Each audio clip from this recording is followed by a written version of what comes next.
Lacey, how many crossover reviews have we done in the last, say, year or so? It seems like every single show we have another crossover. Well, Zach, guess what? We've got another one.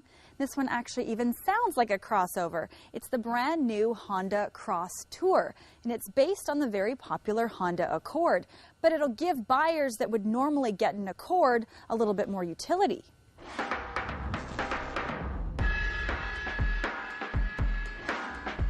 The trend over the last couple of years is to produce four-door tall wagon-type crossovers with a coupe-like silhouette. It gives the utility buyers require with the style that stands out and looks slightly sporty. Even though this Crosstour falls under the same name as the Accord, it shares no body panels with it at all. It's longer, taller, and has more of a flowing shape to it. It's definitely very unique. I have to be honest, when I first saw it, I wasn't too crazy about it, but it really has started to grow on me. The Crosstour is sold only as an EXL with a few variations. The base is an EXL front-wheel drive and starts at just over $34,000. Then there's the all-wheel drive at just over $38,000 and the all-wheel drive navigation trim level at just over $40,000. Regardless of the trim, they're all nicely finished with standard leather trim. So why would somebody buy the Crosstour over the regular Accord sedan? Right here at the business end, because it is a hatchback. Now it is not power operated. And that's the problem, because the Venza, you can order a power liftgate, and once you've had one with a power liftgate, it's very handy to have. Now inside, a couple of things, one that's great and one not so great. First of all, underneath the floor here is a very deep and large cargo area. It's almost like a little mini trunk that goes underneath, and you can actually grab it and pull it out. The second thing that's not so great is this. It's a second cargo cover that's supposed to go up here, so when you close it, it covers everything in the back. But try and put it in, and try and get it to stand. That's the problem. It kind of goes like this, and you try it, and then it falls out. So what you do with this is when you get the Crosstour, you take it out and you throw it in the corner of the garage and forget it ever came with the car.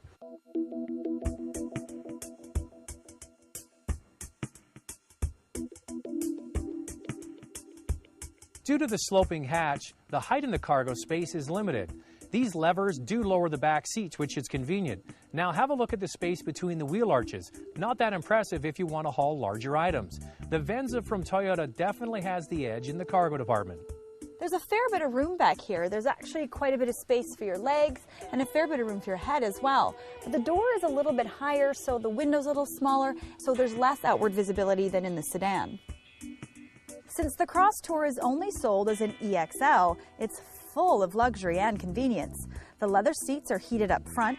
The steering wheel has full adjustment and controls on the wheel for Bluetooth and radio. As mentioned, the navigation system's only available if you get the top model, which is limiting for buyers who only want front-wheel drive.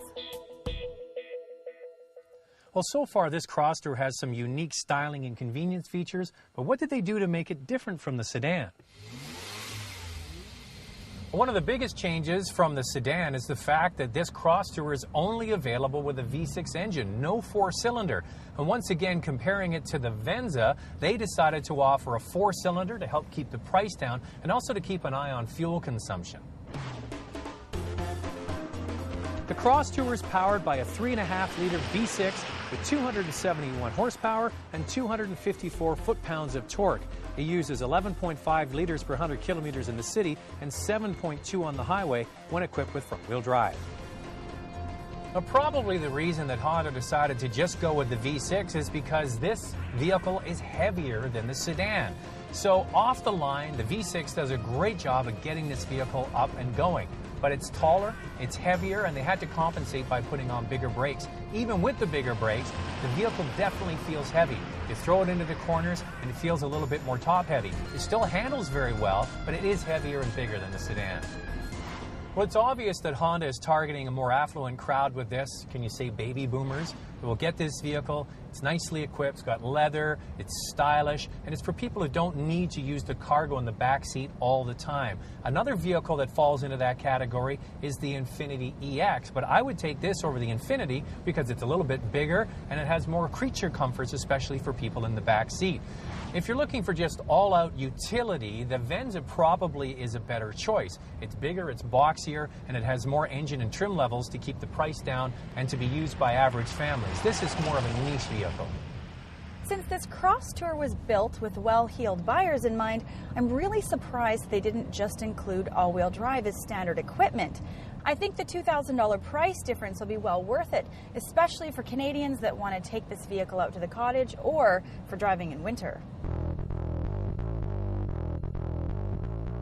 The transmission is a slick shifting automatic that's very responsive at all driving speeds, especially responsive off the line. I'm surprised that this is a 5-speed unit, when many of the manufacturers are including 6-speed units that offer more versatility and fuel savings. This Crosstour is very comfortable to drive, and it has noise-canceling technology, so the interior is incredibly quiet. The V6 is very smooth, and it's not at all buzzy like you'd get from a 4-cylinder. My only problem with driving the Crosstour is visibility.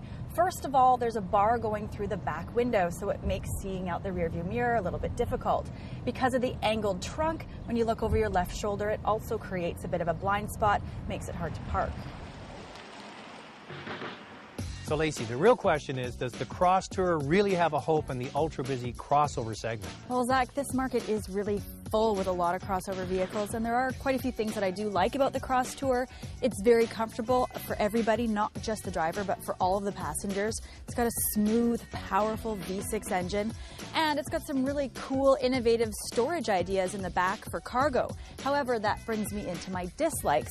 Because of the sloping rear roof, you're actually kind of limited in the amount of cargo you can fit in the back. And I mentioned it before, but again, the slanting roof had a little bit of problems with outward visibility. What do you think?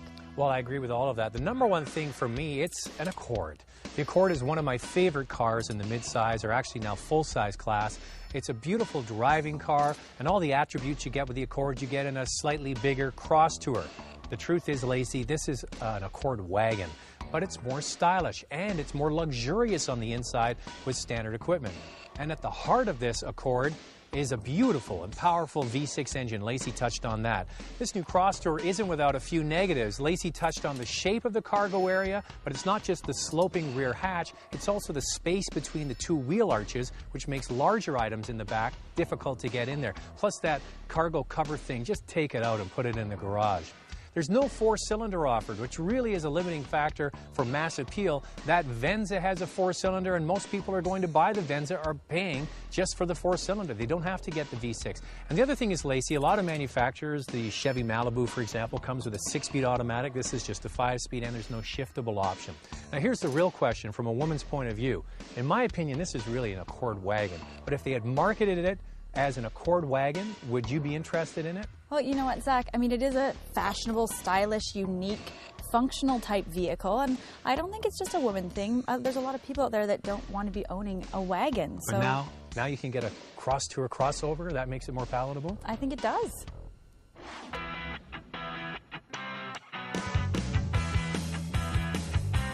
How do you build a crossover? Find out in our web-only segment at drivingtelevision.com. After the break, what information should you get at the scene of an accident? We'll give you the checklist. And the competition for German luxury supremacy just heated up with the introduction of the new Mercedes E350.